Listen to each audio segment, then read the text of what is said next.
Right. Good evening, everybody. Yes, we are live. We've got thumbs up from the audience already. That means that we're streaming into the lounges of our beautiful Kayako this evening. And I am particularly excited about the Conscious Collective show tonight. Some beautiful friends and people joining us. Toni and Robin, welcome. Kia ora koutou. So good to have you. It really is. We'll delve a little bit into your story, and also just my kind of experiences with you, which you may not even really remember, but there's definitely a story of the way you guys have influenced my whole career and thinking, which I'm excited to share. Kia ora. Oh, great, nice, thanks. You guys are you're the directors of Childspace in Wellington. It's in everything. It's a one-stop shop. It's so much that it's hard to even bring completely to the table. So just give us like not a background of your story, but like, what are you guys involved with right now? What is the different expressions of Childspace? Well, I think we always just say if it's early childhood and it's creative and innovative, then we're into it. So our passion, our drive has always been early childhood, so very young children, and anything that will benefit them. So now Childspace, as it has evolved, we have 4 small centres in adapted homes. So they're our smallest centre just has 22 babies, and then, so we have those 4 centres, and then we have our institute as well, which is our professional development, research and publications kind of wing. And that at our institute there's also a shop. So tomorrow, for example, we begin a leadership institute, which runs for 3 days. And so we just prepared for that before we came here. And then Robin has a team on our land here, just on the same land that we live on, and they have a workshop where they design and build children's playgrounds and furnishings and equipment. So giant musical instruments, strange swings, things that fire children up into the air. I mean, just whatever you've got on your mind, we'll give it a go. And it's probably worth mentioning right off the bat that we're so fortunate, we're privileged to work in this field, in this profession of Aotearoa, but also with our particular team of Kayako at Childspace. I mean, they're just constantly pushing and researching and coming up with these new ideas, and it's really humbling for us to be surrounded by such a passionate team. And I think that's where so much of Childspace comes from, is from those Kayako, and they're just so willing to try new things and to be influenced by all sorts of positive. And they push us to do things that we might not normally as well, but we've always had this very clear ethos with our leadership, is that we really encourage innovation and encourage novelty. One of our team will come and say, we want to try this, and we'll always be like, all right, let's give it a go. As long as it's not too dangerous, we're probably going to give it a go. And I think this idea of having the opportunity for constant learning, constant professional development. I mean, this thing, be a great teacher, in our opinion. You have to be a great learner. ARCO is both teaching and learning. And so being given the opportunity, or taking the opportunity, to learn from others across Aotearoa, across the world, is really, I mean, that's, here in Aotearoa, we've always been really good at that. All of our teachers have been really good at looking at the entire sort of spectrum of education and taking different parts of it. So, yeah, it's absolutely. I love that, and we want to delve into a little bit of that culture and leadership, and how you actually foster a culture of innovation, because I think that's so key to having a space that breathes and continues to grow and live within every community. So that's going to be really interesting. Interested to know your thoughts on environmental design and risky play. It's going to be really exciting. Right now, though, Toni, all I can look at is this beautiful space behind you.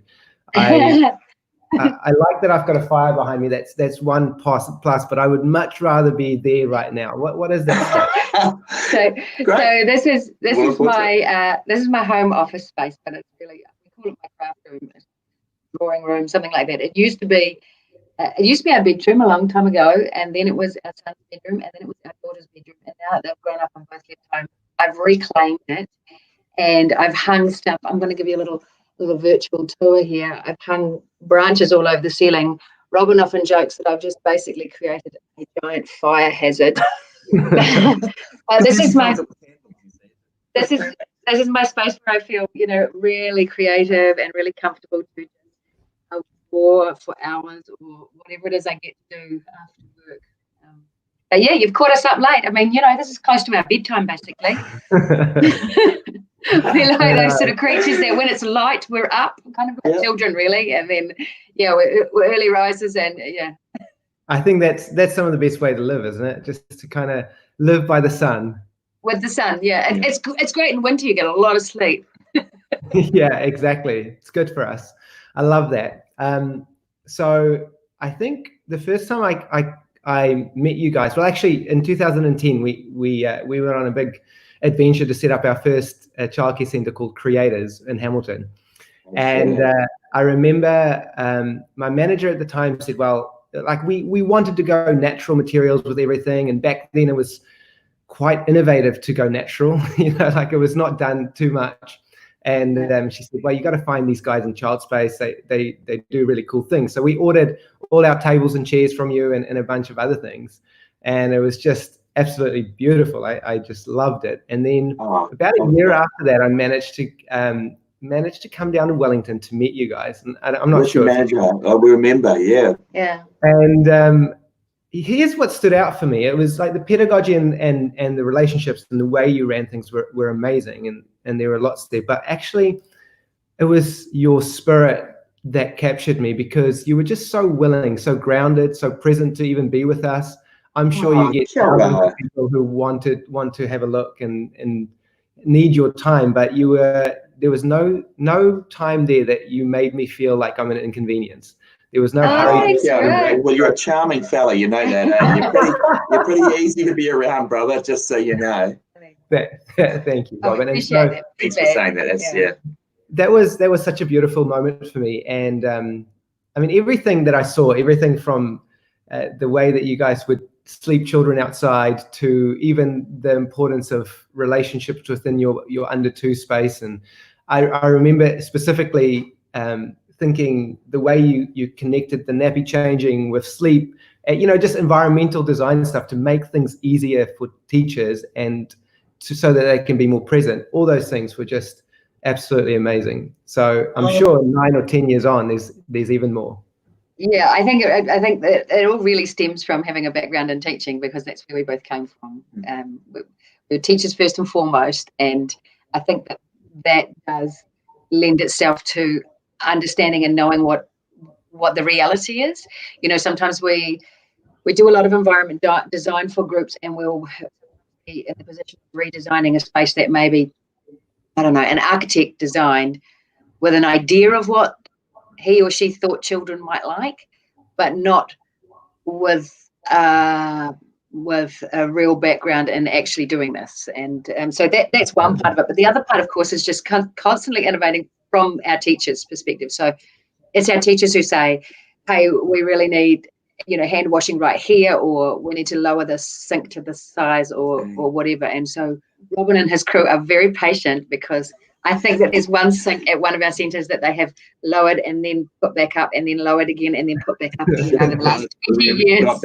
It's about a 5-year cycle kind of thing. Movable, so that just have to screw it from here and just screw it somewhere else. But this is also that's probably symptomatic of the fact that we're constantly reflecting on our own practice as teachers. So what it seems like a good idea in 1993, where we thought it was a great idea to paint everything bright yellow, bright blue, and bright green, and then hang kites from the ceiling. Those poor children, can you imagine? It's like being inside one of those cheese dreams, when you have too much pizza before bed, and then it's just, it was, so.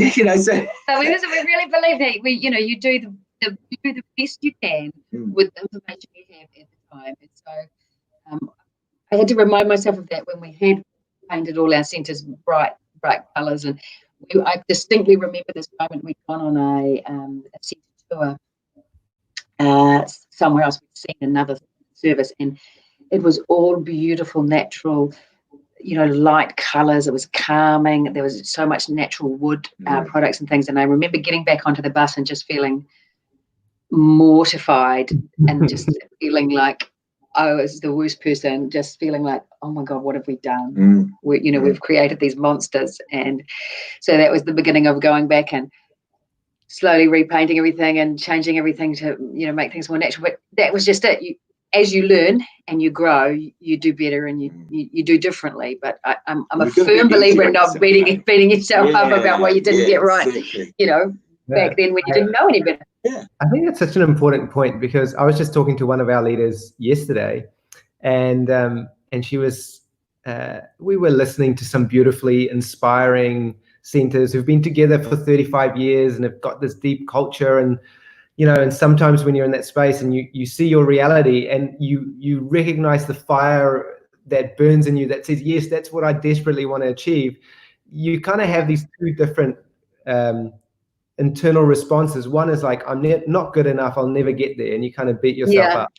Or like, oh wow, the world is inviting me into a greater understanding, and we're here to grow. And so I recognize that. Yeah, that's a really beautiful way of looking at it too, Rick. And sometimes it's baby steps. It's not as if we're trying to, if we have an epiphany of some description, we're not trying to tear down everything that we've done. We're just little steps, one element at a time. But yes, what you're talking about there is the same kind of approach that we're celebrating in children, where we're talking about a growth mindset as opposed to a fixed mindset. Because later on we'll be talking about risky play, but this idea of, but what does failure actually teach us?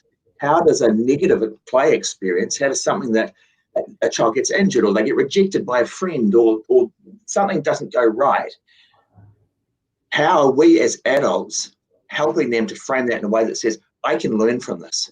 Even though I have failed, my skills are adaptable, they will grow. How am I going to learn from this? As opposed to, it didn't work, I'm going to walk away and do something else. Well, it didn't work, I'm a failure. Yes, exactly. So it was really... Absolutely, yeah. And how much of that is so appropriate for adults? Oh my word. If we can see failure, and retrospect is an amazing thing, because we look back going, wow, I really learned so much from that time of failure, and I've got many of those that I can point to. And, so we learn so much that way. That's it. The thing I think about failure, the thing that I think about failure all the time is that if you never try, that's the surefire way to never fail, is to never do anything. And in fact, there's this idea that you can go through life too scared to do anything because of what other people might think or say or do, or you might fail or whatever. And in my opinion, you just get one precious life, and if you don't put absolutely everything you've got into it, then you might as well not have been here. I'm in the stage at the moment of life where maybe call it a spiritual awakening, in a sense, where I'm really starting to wake up to like all the programs that's been inserted into my mind. And it's really, really fascinating when you just take a step back and you go, wow, these beliefs that I've just held on to as identities almost have just been can so easily be untrue, which is a wonderful freeing realization. But failure is one of the quickest way to break you out of your paradigms. It's such a gift. It really is such a gift, because sometimes you're not gonna, if everything is just so smooth and there's no friction, you just keep going like you've always done. And it's generally only failure that kind of like stops you in your track and makes you go, this is what I've always known, always done, the thing that's going to move us forward. Yeah, absolutely well said. And we're talking a lot about helping children develop resilience, and you've just summed that up beautifully, Rick. You've just basically defined this idea of resilience as, in really simple terms, being the ability to bounce back from a negative experience, the ability to frame that failure in the ways that you just said. I mean, for children, what that means is they need supportive people around them, or supportive adults who can help them to understand exactly what you've said there. Put their failure into a context that allows them to think, I can grow from this. I mean, that's sometimes people just think that risky play is about children are going to fail. It'll be good for them. We'll just let them go over there. We'll climb up the bank. They'll fall down and they'll learn from it. They will only learn from it if we are there to tackle them and to enable them to see it in those terms that you were just describing. And the other big part of that too is to have models. You know, to have a teacher around who, you know, I don't know, we're doing some science experiment. I was trying to light the candle before and it wasn't going. I didn't go, ugh. I went, oh, I'm going to keep persevering, you know, to keep persevering, I'll make the flame, or if I don't do it this way, I'll find another way. So having that model who, you know, this is why I'm just so firm that we need the very best, most emotionally whole people who are working in this profession, because these people are the ones who the children are going to look at, and we just absolutely teach who we are. There's no question about that. Everything we are is how children are perceiving these models. So to see us failing is a really positive thing. Well, to see us failing and bouncing back, or reframing our failures. It's failing. Being okay with failure in the moment is the hardest thing, right? Like it's the retrospect. Oh yeah, that's okay, but it's just being in the moment, holding it, and being like, oh yeah, I'm okay with this. That's different. That's difficult, but I think that's really liberating when you can live life not so attached to being right or winning. Yeah. And I mean, this is the thing about play that I tell you what's been blowing my mind over lockdown. Rick, I've come across this something that I think all of us as clerical realize instinctively, but to put it in fancy words, it's called the emotion regulation theory of play, which says that one of the main driving factors in play, why children are so drawn to play, is that it allows them to experience emotions like anger, disappointment, envy, that feeling of failure in a play context. In other words, they're doping themselves up with manageable levels of that emotion in a play setting, so that when those things happen to them out in the wider world, that they've practiced how that feeling is and the ability to get over it. Because this is the thing about play. If you get that emotion and you blow everybody off and you say, oh, and then you're not coming to my birthday party. Oh, that was so cold. If you do that, if you're unable to manage your emotion, get back on the level, play's over. Your mate's going to go and find somebody else who's got more self-regulation to play with. And so the play is the reward for being able to experience those emotions in a controlled way and then bounce and then level yourself out again. So that's what's been on my mind. That's beautiful, because it's allowing children to feel, which I've been thinking about a lot. Adults and children, is not suppressing feelings, but allowing those feelings to be felt to completion, and then, you know, once it comes to completion, being able to regulate that and find the socially appropriate, you know, kind of emotions that's going to help us connect back to ourselves and to others. And so when we don't allow that, when we try and control children, or we can control them in the environment, or even in the way that they should behave, I think we really do so much damage, because we send a message that says that your emotions aren't welcome here. Or that you're not. Or that you're not, because we are all individuals, and to really be seen and to really feel, you know, our philosophy, you know, Childspace has been around for 26 years now. We started by pooling our student loans together to buy a little house in Shirley in Christchurch, and we lived there, and we lived in our bedroom was our staff room and lounge basically, and and then the rest of the house was a preschool. But all the really bright colours, as we were saying before. Terrible place to have a hangover. But ever since on Saturday morning, just walk out and go, whoa. But ever since then, we've really believed that, you know, children are unique.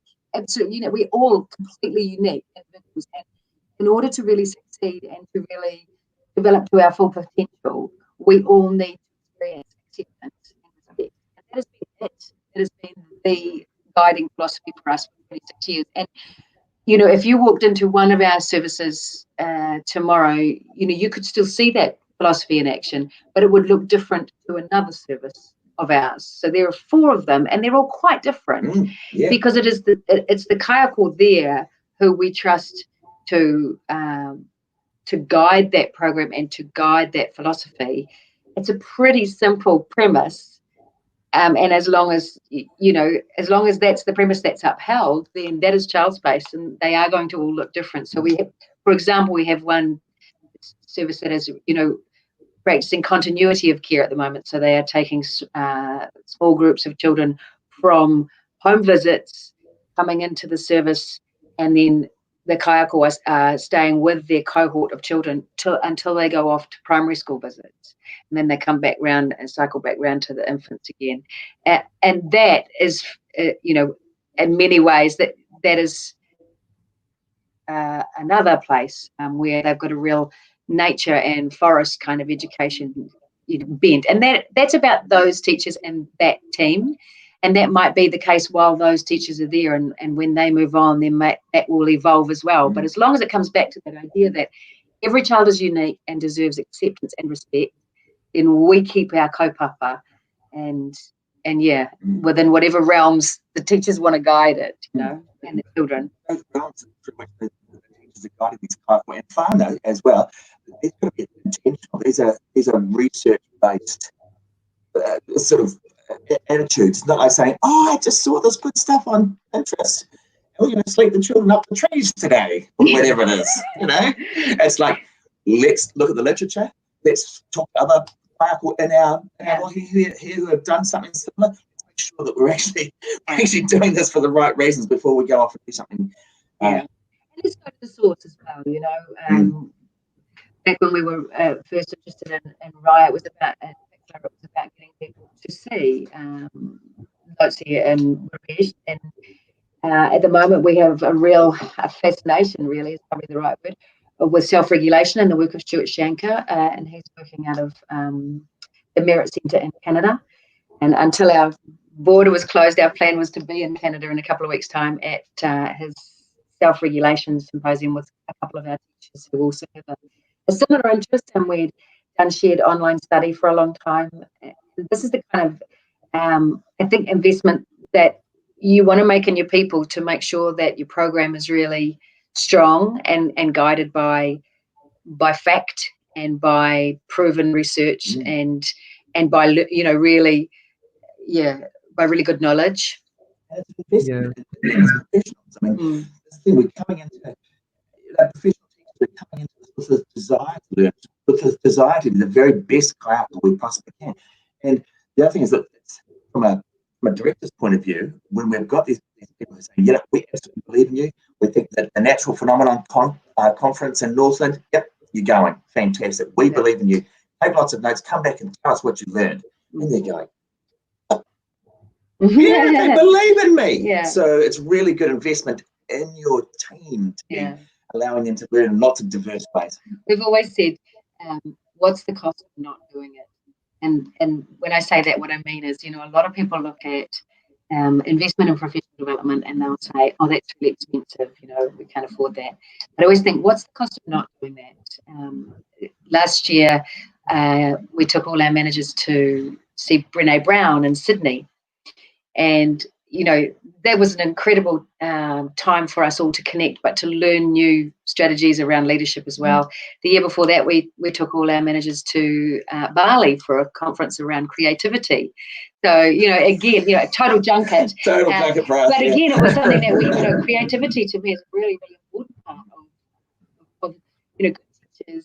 If they're given opportunities to be creative, they are better at problem solving, they're more adaptable to change, they're much better at thinking outside of the square. So this conference on creativity, paid huge dividends for us as an organisation. So I just think that obviously there's an expense to taking 8 people to Bali or to Sydney. But what's the cost of not doing it? And the cost of not doing it is turnover, and that's going to cost you more. And it's gonna the care and the quality of care that you're going to provide for children. I've definitely seen that over our career. We've employed a ton of teachers as well, and those those giant leaps, those leaps that kind of like incremental steps of practice and understanding usually comes when they've gone through an immersive experience with surrounded by really, really good people, whether it's at a Childspace conference or whether it's gone to the Regio tour in Melbourne has been massive for us. And so those are the incremental steps. And so because people then, like you said, the people feel like they're on this incredible learning journey, then they want to come back and connect to the team and build together and build a shared vision. And I can definitely see that working. Yeah, definitely. One thing I'm always intrigued about is how important systems are in providing really high quality environments where risky free play and inquiry can be celebrated. And I know that might be a little bit left field, but I'm interested to know your view, because for me, it's not left field. It's a very important question. And systems, when you say systems, I assume you're meaning, having good, robust systems around things like I don't know, evaluation or appraisal or anything like that. And in my mind, they're crucial, because you really have to ensure that teachers feel safe in their environment. And to feel safe, then you need some system of knowing where you're going. So we have a really good, robust appraisal system where we have all of our teachers appraise their managers, so a bottom-up appraisal system, so that teachers feel safe to confidentially give feedback around the performance of their centre manager. And that information comes to our principal, who collates that and delivers it so that it's not, so that it's kept confidential. Mm-hmm. But also we have a sort of a really robust appraisal system where each teacher then has the opportunity to go through, look at their inquiry, look at their practice, look through short and long-term goals, and then agree on those short and long-term goals with the management of our services. And that way they feel safe, so that they know where they're going. And I feel like if you want robust teaching practices and you want good inquiry happening and you want all of those things that are happening, then having those systems to reward good practice, to to go to professional development, and that is a really big one for us. Obviously, it's a big part of our philosophy is that teachers require, almost constant professional development to really be performing at their very best. But having those opportunities come up and feeling that we can go on those and we can learn more and we can strive for more and we can change ideas and we can try new things, that to me, the systems are the first part of ensuring that culture will prevail. Because without that, you've got this chaos going on in the background. And then if I don't feel safe, then I can't innovate. If I don't feel safe, then I can't challenge myself and others, and I can't go off to professional development if I don't think that what's happening here while I'm gone is going to be okay, So yeah, the systems are crucial. It's a good question. It's even those facets, and then bringing it into like having an effective roster and having a clear understanding of expectations of where we're going together as a team and how things happen here during the day, or how parents are connected and how their contribution matters, and all those things which I think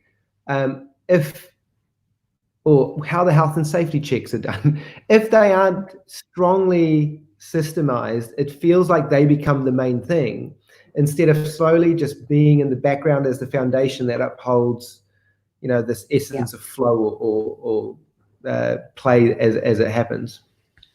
Absolutely right, and in some ways there's a parallel between children's behaviour. If they don't know where our boundaries of behaviour are, then they feel lost. And it's that you have plenty of freedom, but you do know that to keep you safe, we don't climb over the fence. I mean, this is a great example. We've got all these great climbing opportunities. We've got trees and we've got ropes and we've got giant inner tubes that we're blowing up and bouncing around, but nobody goes over the fence. I mean, we're keeping you safe. That's just one example of, I think, children and adults find a lot of security in knowing that there are boundaries. Why those boundaries are there, very important to have the explanation of why those boundaries are there, but they are there.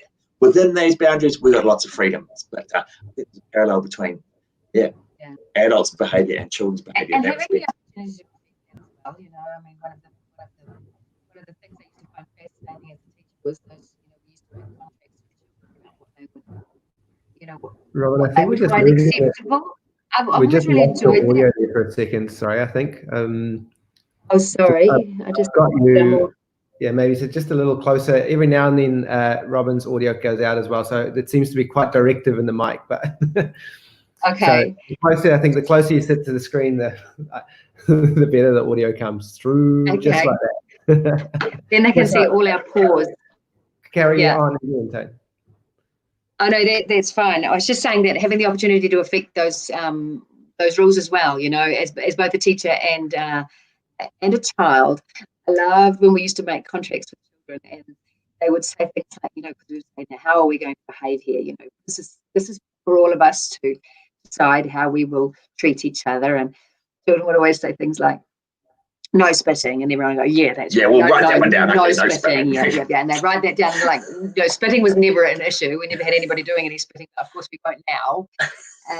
But you know, and just having that feeling of, with, you know, this great responsibility of making up the rules and making sure that we're all doing this for each other. Yeah, and know why those rules are there. I think that's really important. Children have great capacity of understanding the rationale behind why you're asking them to change their behaviour or to observe social norms. A great example of coming up with rules is, I don't know if you guys do sock wrestling up there at Creators, where you get a crash mat or a big double mattress or something, and then you just two of you go on at a time. Only people who want to sock wrestle, of course. You've got your shoes off, so you've got your socks on, and all you've got to do is get one sock off the other person without biting them or punching them in the goalies or whatever. And so, but I'm getting to the point where beforehand, everybody gets together and discusses what the rules are. So you say no spitting when you're sock wrestling. Well, Wait till next time. I'm going to get you. I've got a new plan now.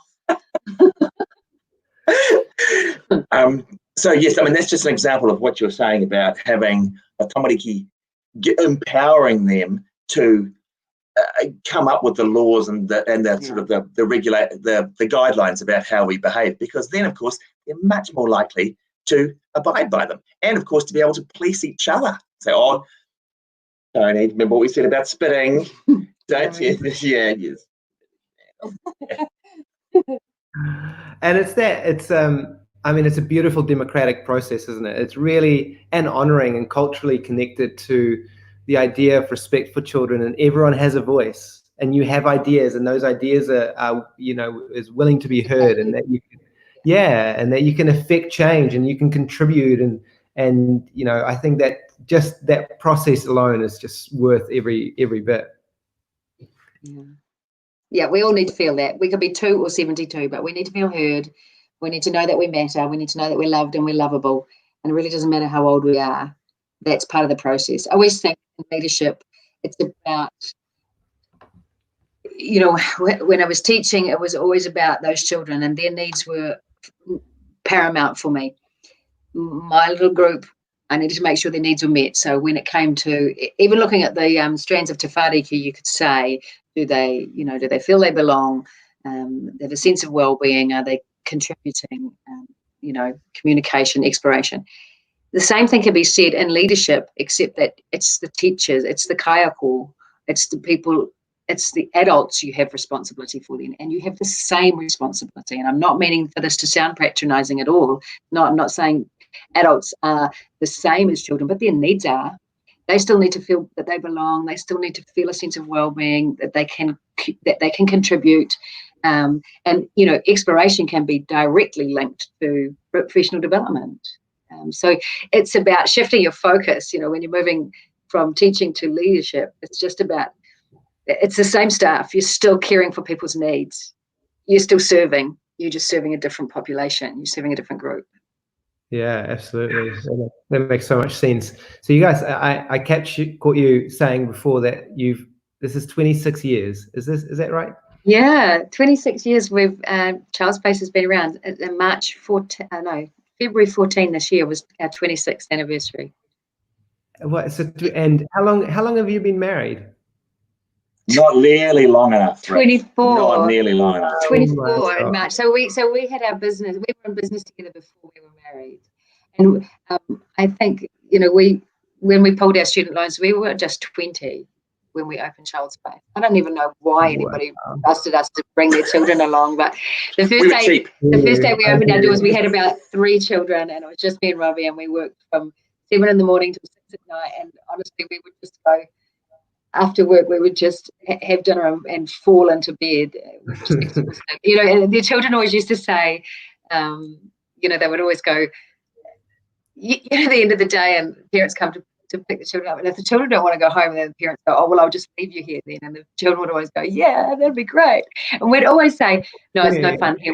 Once you've gone, it is so boring. Like as soon as you go, because there's no way that we can keep up with you without getting the same, or if not more sleep than you're getting every night. It was an interesting time to be a man teaching early childhood. So we can imagine.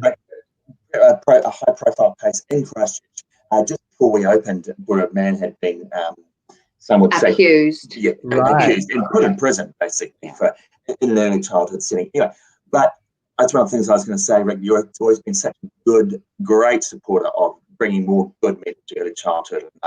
We've always appreciated that about the messages you put out there. It's really cool. And we're really thrilled because at Childspace now we have 16% of our staff are male. And as a very significant part of our strategic plan is to bring more good men, a good gender balance to early childhood. And I just see it as being probably the most essential part of moving forward as a profession in every way. Is if we can get a gender balance, then we're doing better for our children. We're doing so much better for our children. And recognising the non-binary nature of gender as well. I see what you've done there with the language. 100%. But it's I like to talk about feminine, masculine energies that's alive within each and every person, I suppose. And there is a general biological imperative to that as well. And I think that masculine energy is so important for so many of our children. And so and for our environments as well, I mean, I think that we do run the risk of over-feminizing an already feminized environment. Early childhood, you need a little home corner and everything's very just so. It's a very feminine dynamic, and actually to bring more masculine energy, we would want to have much more, fire pits and nets and ropes and big, large body play and lots more outside and adventures, and I feel like we need to give that equal weight. We need to make sure that we're seeing all parts of everyone's masculine and feminine energy. Especially for our young children, they have so many less models for this. And we've got 2 of our blokes are teaching in under 2 environments. So the idea that men can't be beautiful, caring, nurturing people, it's a complete misunderstanding. 100%. Look at yourself. That's just total nonsense. They're some of the best nurturers I know. Yeah, I completely agree, and just like on board with everything you're saying. Especially, what do you? It's part of your strategic plan. What do you think we can do as a sector to attract more male early childhood teachers? Right. Where do we start? Where to begin? Well, I mean, I think for a start, the Ministry of Education and Teaching have been making steps to make men more visible in early childhood. So that means on websites, when you look up early childhood, one of the first images that come up is of men in early childhood. I think that's part of it, make men more visible in what we're doing. The second thing I think we can do is everybody gets a pay raise. You can organise that, Rick. That'll be awesome. So you just work that out, because I do think that's absolutely crucial. Is to make sure that this is a well-paid, well-resourced profession that will in itself attract a better gender balance anyway. Things that we can do as our own place, even just in every advertisement we put out there for Kayako, we would say male applicants welcome, like a reverse discrimination kind of thing. Just saying, you will be welcome here. Do try. And I've got to say too, this isn't just about the gender. This isn't about being male. This is about being the best for position. Absolutely. Where we are definitely encouraging, men to get involved. And I do think that men are attracted to working in services where there are other men already. They don't feel like the only person there, or somehow have to be the bloke, or also that they get given a sort of they have gendered expectations of them. Like, just because I'm the guy here doesn't mean I'm going to change the light bulbs, or, that kind of thing, That's a fair call. So that we know that our men and our women are all good role models and all practical people. Yeah. I mean, the other thing that we can be doing is, because the vast majority of men who are coming into the profession are coming in later in life, and often through the vehicle of having their own children, being exposed to their childhood that way. So just getting them in through the door. And when they're in through the door, if they've got an natural affinity with children, they're the ones who are sitting down, and they sit down to read their one childhood book. Before you know it, there's 10 children, and they're all on the thing, and they're taking their glasses off and all that sort of stuff. You say, hey, you're really good at this. Have you ever considered, just come in and do some relieving to start with. Come and do some volunteering. See if you love it. So essentially, all of you beautiful people out there in Radio Land, you are our advocates. Our advocates. Yeah. Yes, you're your own advocates. I mean, you know what a joy it is to be in this profession, and just keep inviting men in. I think a lot of men are quite complicated people. They really need to be actually physically asked, would you like to come and be with children? I mean, our son Max is an early childhood teacher. I was just going to say, you could do what we did and just make your own.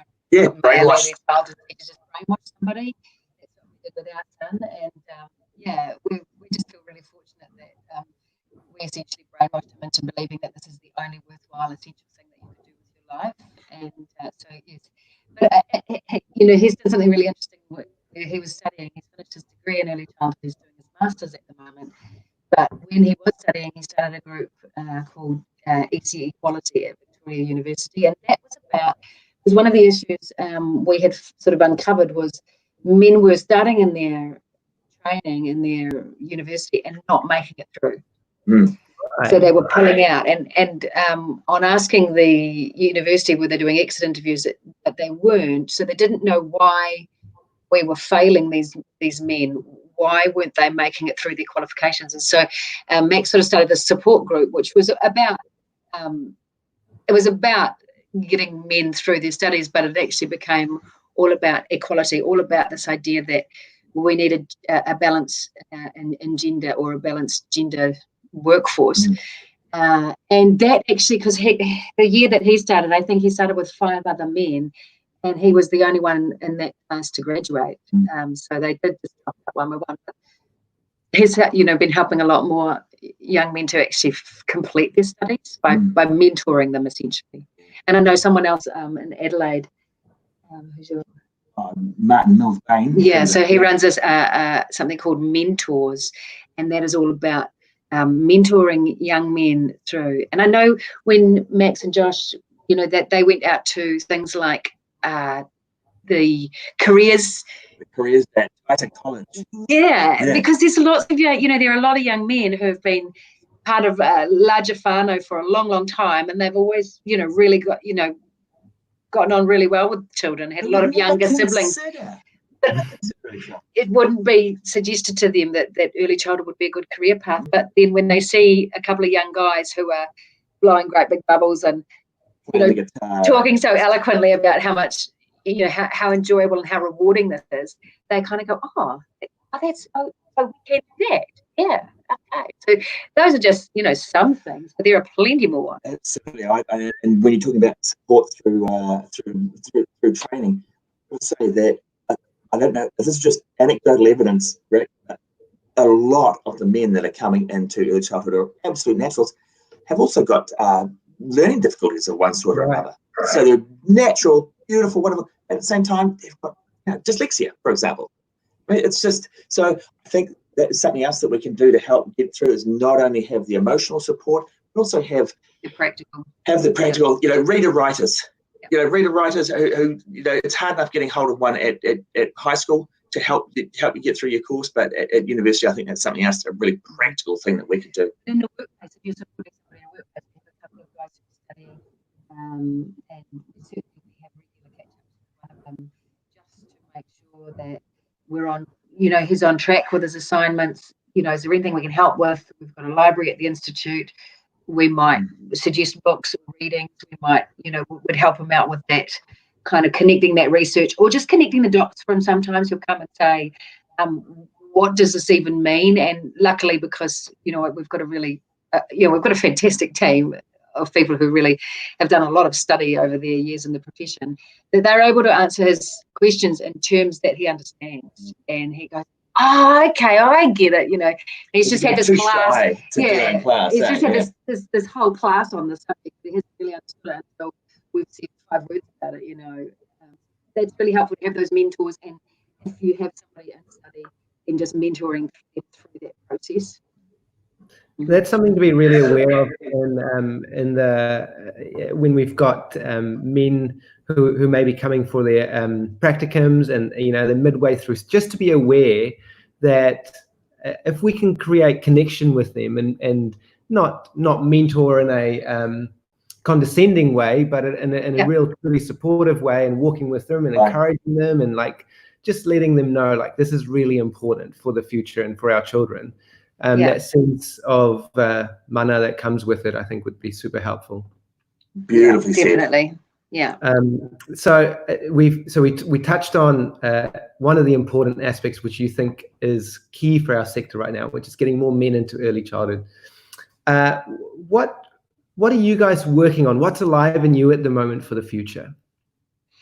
Well, tomorrow I have this Leadership Institute, so that's what I've been working on. I'm always working on the Space magazine. So I've got to say that we have this beautiful new website. We've just become childspace.nz. So if you look that up, that's our website. And in doing so, we changed over from what we used to do was a manual invoice or email invoices to everyone to renew their space subscription. And at the worst possible time, we were changing this all over because it was everybody was busy with changes from level 3 to level 2 and now 1.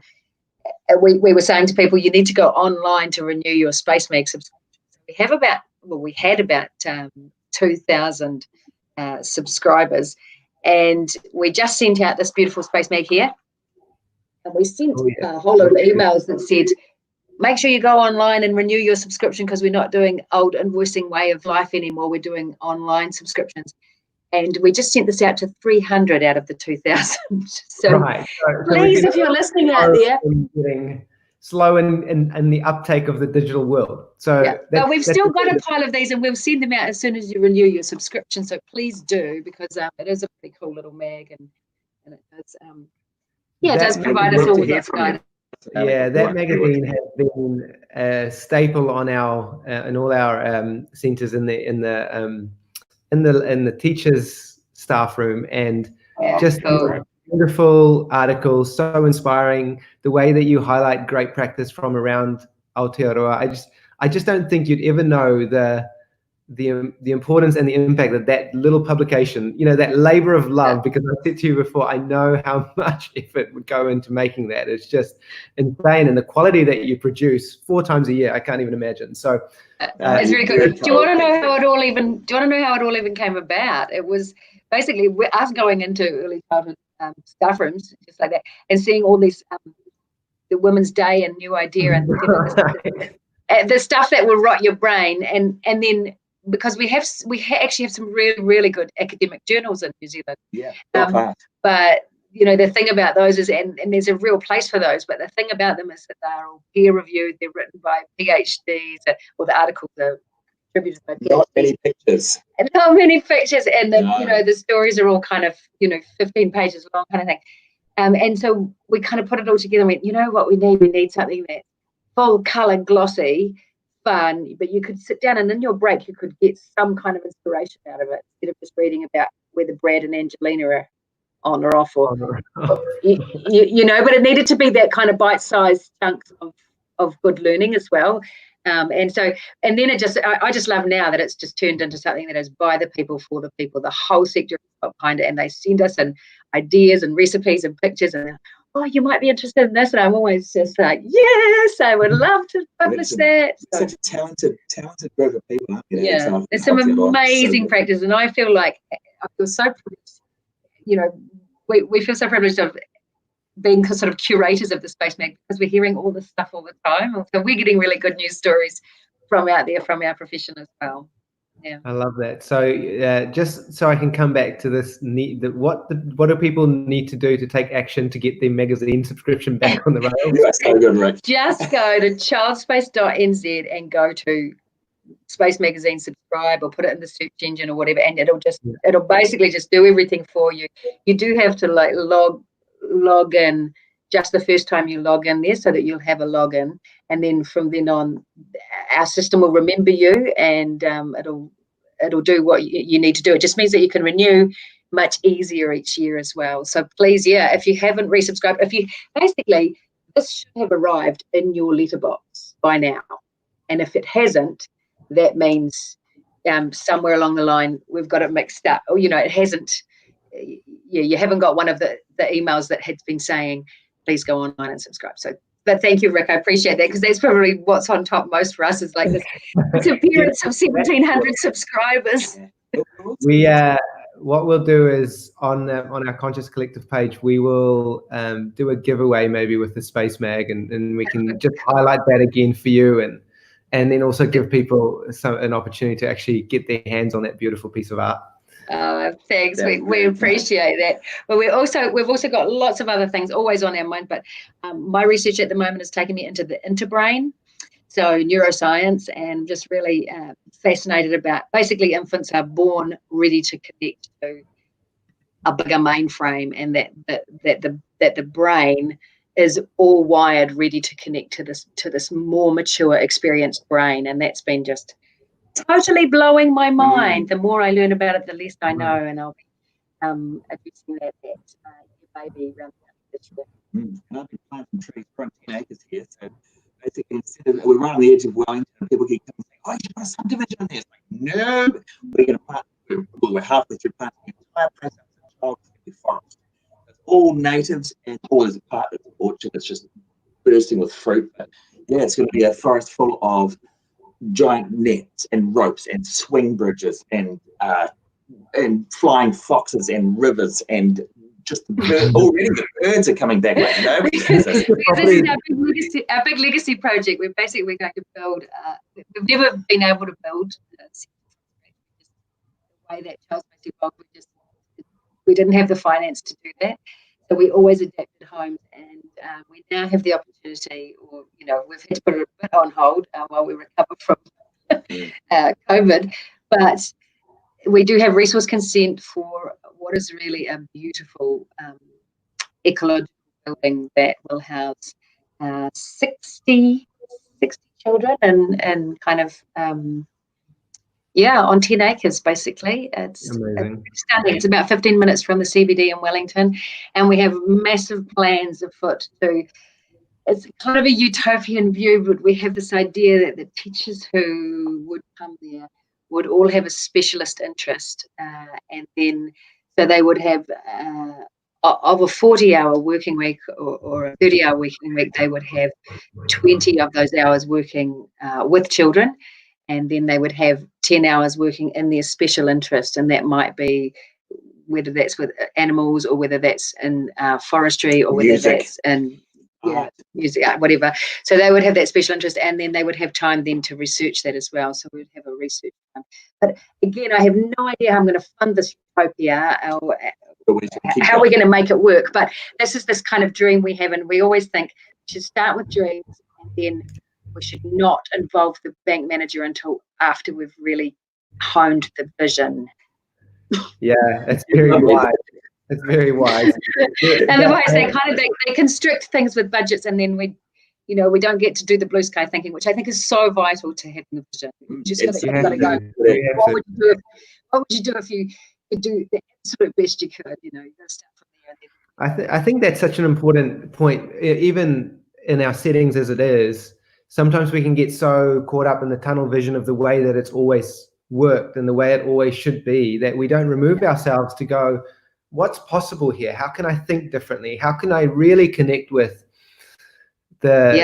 what children need and who they are? And in our settings, our bank managers might be our teammate that's going to bring us down. Sometimes it's good just to kind of like allow that dream to kind of foster and hone your idea until it becomes a little bit more applicable, and but that group, I think, is absolutely doing things how we've always done them is such a it's a really good way of putting it, Rick, because I couldn't agree more. I think that so many places do things because it's how they've already done it, but if you think about it, early childhood is itself in its infancy, and it's only really come about from the feminist movement of the 70s. So we are young as a profession, and we need to really challenge what we are doing and what is right. I mean, a really small example of this, I've been thinking about it for a long, long time, is that, we put infants and toddlers together because the funding model said under 2, over 2. It's like the worst possible cutoff time would be 2 years old. I don't think that a 2 years and 3-month-old has any less needs than an 18-month-old. They have this, similar issues around language. They're in nappies. They're also just developing autonomy. So they've got this wonderful sense of me. And, they want to take over the universe. So I think that the funding model should always have been under 3, over 3. And I really would love to have a good debate with any politicians who'd like to around that, what infancy is. But essentially, I always thought that, we would put these infants and toddlers together, which is probably the worst possible group to put together. And in fact, the infants and 4-year-olds would be quite delightful to be together. And it would make so much more sense. Or in fact, just open all the gates and open all the doors and let everybody be together. But, this is just something we do because we've always done it. And then, they turn 2, we put them over the gate. What's that about? Yeah. It's so true, and that's probably where I was going to start the conversation. We're now almost an hour in, and about to end. But it's just like this thing that's been, for the last 10 years, probably I've touted the party line that early childhood education is really important, and that we need to get all children into early childhood education. It plays a really good role in preparing or being with children and developing their social skills and their interact, whatever the research has touted. But really, there's been this gentle voice inside of me that's becoming ever less gentle, that says to me, are we really doing the best for children in this? Is it really following their biological imperatives and their biological needs by touting the party line that early childhood education is so important? And what does that mean? Break it down even more. Is it 50 hours under 2? What does early childhood mean? And for me, it's a really healthy it's really healthy for me for that to live within me, because then I'm not going to accept that the way that we've done it is the right way. And like you just highlighted, this is something super new. Like, compared to the thousands of years that children have grown up in, kind of like their beautiful tribal community, natural environment, the idea that we've now cracked it by sending them away from their parents in a long daycare setting is quite, it's really requires some deep examination. And I think it's really important. It's all I'll say is that it's really important that we hold that within us as we go out and do the work.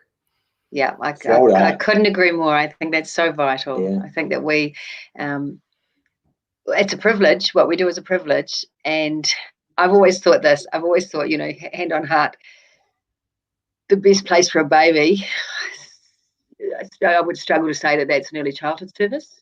Yes, but here's the bottom line. Is babies are coming. So that's where it goes, let's make this the very best experience it can be. I see, I think about, and I'll often talk to people and say, we are yet to see a whole generation of people who've been brought up in institutionalized early childhood care. Most people of our age would have been, I was in home care in Barnardo's in Wainuiomata when I was 18 months old, but there wouldn't be many in my generation who were in anything other than a kindergarten over 4. I was in a placement in Murupara. So we had special childhoods though. Yeah. That's it. And the view I take is kind of like the Brené Brown idea of, the man in the arena, you know, like I'd rather be in the arena getting my heart broken and slashed apart than being on the bleachers criticizing from the outside, because sometimes that's our default, right? Like our default is like, oh, the system is not working, it's so bad, and we always look for something that's outside our control instead of going, well, actually, what can we do? And there is a lot that we can do. There is a lot that we can do, and you guys are so deeply involved in the innovation. Just the idea what you talked about before from the home visit, teachers staying with them until that requires an intense amount of. I've got to tell you now, it's an incredible team that's done it, and it does require a massive amount of forethought. And I've got to tell you now, none of it was easy. It took, you know, I mean, back when we started with primary caregiving, we knew that this was the most important thing and we had to do it. But we kept saying, how can that happen? How can that work? How can that work? So we had to work through all those things. And sometimes you just have to bite the bullet and do it, knowing it's the right thing to do. Try one. The logical progression from key kayak or key teaching system is a continuity system, because the whole premise behind key teaching is that the child develops a secure relationship, secure base. And then we say, okay, well, now you've got this lovely secure base. It's time to go to the next room and you can go and develop a lovely secure base with somebody else. That is absolutely not the point of a secure base. It would be, and you know, we always ask the question, we ask people to ask the question, who is it for? Because so often the answer is not the child. And if we have early childhood services, then everything we do, who is it for? The answer should be the child. And if it's not, then we should be reviewing that practice, you know. All the nappies have to be changed by 11. Who is that for? It's so that someone can go on their lunch break at 11 o'clock. It's ridiculous, you know. It's certainly not for the child who routinely poos at 11:30. We've got to rethink some of the things that kind of are norm, or, you know, this is how it works here because it's always worked this way. This is how we get through the day kind of thing. That's and that right there is if teachers can take that away from tonight, just that one thought, like, who is this for? And they can really get together with their team if they're bold enough to actually, and courageous enough to sit there and go, well, who is this for? Like, if we have to be pretty bold. Oh man, if we can design our space and our place within our current context of whatever building you're in and whatever your team is, and we can say what is best for the child. Like, and I like this question, is like, what am I too afraid to tell myself? Like, what truth am I not telling myself in this process? And there's a process of unconscious writing where you basically ask your subconscious a question, and then the next morning you just ask, what am I not telling myself the truth about? And I think that it's designed to kind of bring those really uncomfortable feelings that we know is right, but it's just too hard to even face. And if we can get teams doing that, I think we'll start seeing some change. Well, that's real evaluation. That's exactly what evaluation is when it's done right, is that we're asking ourselves the uncomfortable things, and we're checking our assumptions. We're checking, you know, what are we telling ourselves here? What's our collective thought on this? Same way, why shouldn't there be a bit of dissent? Why shouldn't somebody be saying, hang on, is this right? You know, challenging groupthink, challenging how we've always done it, just challenging everything we do, and making sure that at the forefront of every question is, who is it for? Because if the children aren't at the center of what you're doing the wrong thing. That's and let's allow conflict to be one of the greatest things to live within our space, right? Like, let's value ideas. As this again, the idea of detaching your identity from your ideas. Let the ideas live. Don't get too personal about it. Don't attach too much to it, but just allow those differences of opinions to come arise. No one is attacking you here. Yes, well said. This is great. Thank you so much. Our hour has gone. We will honor having us. It's been so beautiful just to connect with you and hear your hearts and share all sorts of things. There's 1,000 things more that we could talk about, but I really do appreciate you guys taking some time out, like you said, before bedtime. We are so proud of the sector and how we as early child professionals, all you beautiful people out there, it turns out we were essential workers all along, eh? Yeah, we've been telling them for years. So, kia ora koutou, you've done a great job. Thank you for everything you guys do. I really, really appreciate it. You have made such a deep impact on myself and our sector. So thanks, Rick. keep shining the light. We'll keep going. You too. And we'll keep going. Let's subscribe. Yeah, subscribe. Main message, main go-to. Also, just so we can keep it going. Just quickly, everyone, we have got our podcast up and running, Conscious Collective Education. You can listen to these episodes, everything that we've recorded, and you can do it in the convenience of your car or when you go for a walk, whatever it is. So, like you said, professional development is so important for us to keep inspired, to keep thinking and challenging our perspective, and that's what we're doing on these shows. So go subscribe on Spotify or iTunes and keep joining us for the ride. Thank you so much, everybody. Have a beautiful evening. Ka kite anō. Ka kite anō.